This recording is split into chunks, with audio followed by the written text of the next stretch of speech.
رحم الله الفنان الجميل هاني شاكر.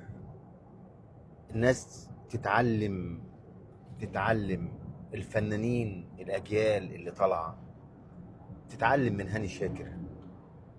هاني شاكر ما كانش مطرب، هاني شاكر كان بيعلم الإحساس للناس، كان بيخلق الأخلاق في الناس، كان بيعلمهم إزاي يحسوا، إزاي يحبوا، إزاي يصالحوا، إزاي يزعلوا. هاني شاكر ما كانش مطرب بيقول كلمات الناس كانت تسمعها، لا، كان بيقول كلمات الناس كانت بتحس بيها، كانت بتعبر بيها، كانت لما تزعل ترجع لها، كانت كانت بتعيش معاه لحظات سنين العمر الجميلة وذكرياتها. هاني شاكر ربى أجيال، رباهم بالأخلاق، رباهم بالمشاعر، رباهم بالكلمات. أنا واحد من الناس لما بسأل واحد بقول له أنت بتحب مين ويقول لي أنا بحب هاني شاكر، أنا بشوف على طول إن ده إنسان حساس، إنسان رقيق، إنسان متربي، إنسان ما يزعلش حد. لما أشوف واحد ذوقه يقول مثلا انا بحب فلان الريماكس ولا بتاع ولا الكلام اللي انتوا شايفينه ده، انا بحس ان الانسان ده مش حساس، مش عاطفي، مش طيب، مش اي حاجه، مش متسامح.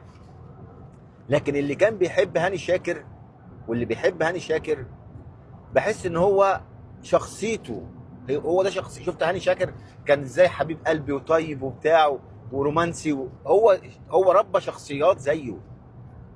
هاني شاكر ما كانش بيقول الكلمات اللي كانت تقدر انت تعبر بيها عن نفسك وعن شخصيتك وعن اللي حصل لك وعن اللي بيحصل لك، اللي كان هاني شاكر كان بيعبره للناس.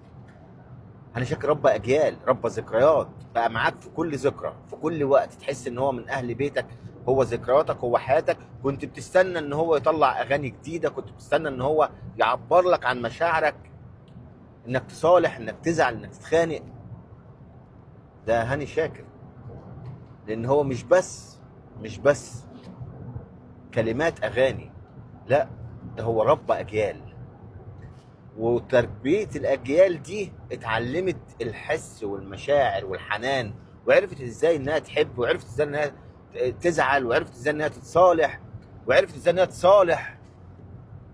والواحد لما كان يزعل كان يرجع باغانيه ويسمع اغانيه، كانت هي اللي بتبقى معاه حتى في عربيتك وانت متضايق وانت فرحان وانت زعلان، كان هاني شاكر بيكون معاك. الله يرحمه. انت عندك اتنين الجيلين، هاني شاكر وعمرو دياب.